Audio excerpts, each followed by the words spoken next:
ভোটের অধিকার তারা প্রয়োগ করেছিল, সেটার যে একটা যৌক্তিক পরিণতিতে পৌঁছানোর জন্য তারা যে নিরলসভাবে পরিশ্রম করে চলেছে এবং এখানে ঘন্টার পর ঘন্টা তারা সময় ব্যয় করে তারা যে তাদের দাবিটি জানিয়ে এসেছে, আমরা লক্ষ্য করতে পারছি এই বর্তমান সরকার তারা বাংলাদেশের সমস্ত কিছু সবার দাবি তাদের কানে পৌঁছায়, কিন্তু আমাদের ঢাকা দক্ষিণ সিটিবাসীর দাবি কেন জানি তাদের কানে পৌঁছায় না। এই ব্যাপারে তারা দেখেও দেখছে না, শুনেও শুনছে না। আমরা বলতে চাই প্লিজ, আমরা বলতে চাই এই ধরনের নব্য স্বৈরাচারী মনোভাব যে এই বর্তমান সরকার দেখিয়েছে, এটা আসলে আমাদের সবাইকে হতবাক করেছে। আমরা বিস্ময়ের সাথে তাকিয়ে দেখলাম যে এতদিন যাবত আমরা আন্দোলন করে চলেছি, বর্তমান সরকারের পক্ষ থেকে তাদেরকে সেই যে প্রথম দিন যখন আমরা আন্দোলন শুরু করলাম, স্থানীয় সরকার মন্ত্রণালয়ে এখানে অফিস করতো, তারা এখান থেকে চলে গেল। তারপরে থেকে কোনো ধরনের যোগাযোগ তার পূর্বে অথবা আজ পর্যন্ত আমাদের সাথে করা হয় নাই, কোনো ধরনের আমাদের সাথে কমিউনিকেশন করা হয় নাই। আমাদের দাবিটা একবারও তারা মনে করে নাই শুনে দেখার প্রয়োজন রয়েছে কিনা।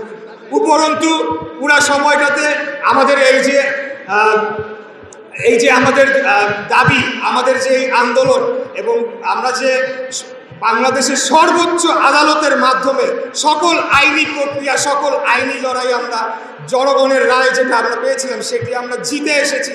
তারপরেও আমরা দেখেছি যে ক্রমাগত এই বর্তমান সরকারের পক্ষ থেকে তারা ষড়যন্ত্র করে চলেছে প্রতিনিয়ত, কিভাবে আমাদের এই আন্দোলনকে দমানো যায়, কিভাবে আমাদের এই আন্দোলনকে বিতর্কিত করা যায়, কিভাবে জনগণের সামনে ভুলভাবে আমাদের কার্যক্রমকে উপস্থাপন করে আমাদেরকে কোনোভাবে দমানো যায় কিনা, মানসিকভাবে ক্ষতিগ্রস্ত করা যায় কিনা, সেই চেষ্টা তারা লিপ্ত হয়েছে। এবং অত্যন্ত দুঃখের সাথে বলতে হয়েছে যে আমাদের মিডিয়ার ভাইরা আমাদেরকে অত্যন্ত সহযোগিতা করেছেন, কিন্তু বাইরের কিছু মিডিয়া এবং সোশ্যাল মিডিয়ার কিছু বিষয় রয়েছে যারা আমাদের এই আন্দোলনকে ভুলভাবে উপস্থাপন করে জনগণের মাঝে একটা মিথ্যা তথ্য দেওয়ার চেষ্টা করেছে। এবং বর্তমান যে স্থানীয় সরকার উপদেষ্টা, সেও ক্রমাগত মিথ্যাচার করেছে আমাদের এই আন্দোলন নিয়ে। সে বারে বারে বলেছে এখানে আইনি জটিলতা রয়েছে, এখানে সাব জুডিস ম্যাটার রয়েছে এবং অন্যান্য কথা বলেছে। অথচ বাংলাদেশের সর্বোচ্চ আদালত মহামান্য সুপ্রিম কোর্ট থেকে, আপিল বিভাগ থেকে এই জিনিসটা বহু আগে নিষ্পত্তি হয়ে গিয়েছে। তারপরেও যদি সে বলে যে এখানে আইনি জটিলতা রয়েছে, তাহলে আমি বলবো যে এই ধরনের মূর্খ উপদেষ্টা বাংলাদেশের ইতিহাসে কেউ কোনোদিন দেখে না। আপনারা জানেন যে আমি একটু স্পেসিফিক্যালি ক্যাটাগরিক্যালি বলতে চাই এবং আমার বিশেষ করে সাংবাদিক ভাইদের উদ্দেশ্য করে বলতে চাই এবং এখানে সকলে যারা উপস্থিত রয়েছেন, এই কথাগুলো জনগণের জানা দরকার, মানুষের জানা দরকার। আপনারা অন্য সকল কিছুর পাশাপাশি এই বক্তব্যটা আপনারা দয়া করে প্রচার করবেন।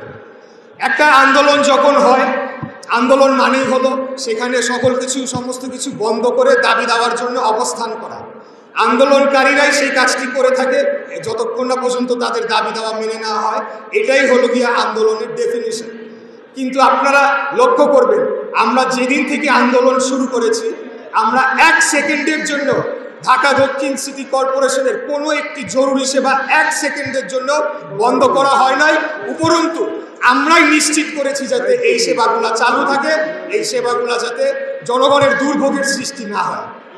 এর মধ্যে বর্জ্য ব্যবস্থাপনা, টিকাদান কর্মসূচি সহ যে আঞ্চলিক কার্যালয়গুলোতে যে ধরনের জরুরি সেবা দেওয়া হয়ে থাকে, নাগরিক সনদ, সকল কিছু কিন্তু আমরাই বলে রেখেছি যে এটা যাতে জনগণ যাতে এই সেবাটি পেয়ে থাকে। এরপরে যখন আমরা আমাদের আন্দোলন নিয়ে রাজপথে অবস্থান করলাম, তখনও কিন্তু আমাদেরকে একটা মিথ্যা আশ্বাস দেওয়া হয়েছিল যে এই সরকার এই বিষয়টি সুরাহা করবে এবং এই ধরনের একটা আশ্বাস দিয়ে আমাদের সাথে প্রতারণা করে, আপনাদের সাথে যারা আন্দোলন করেছেন দীর্ঘদিন যাবত আপনাদের সাথে প্রতারণা করে।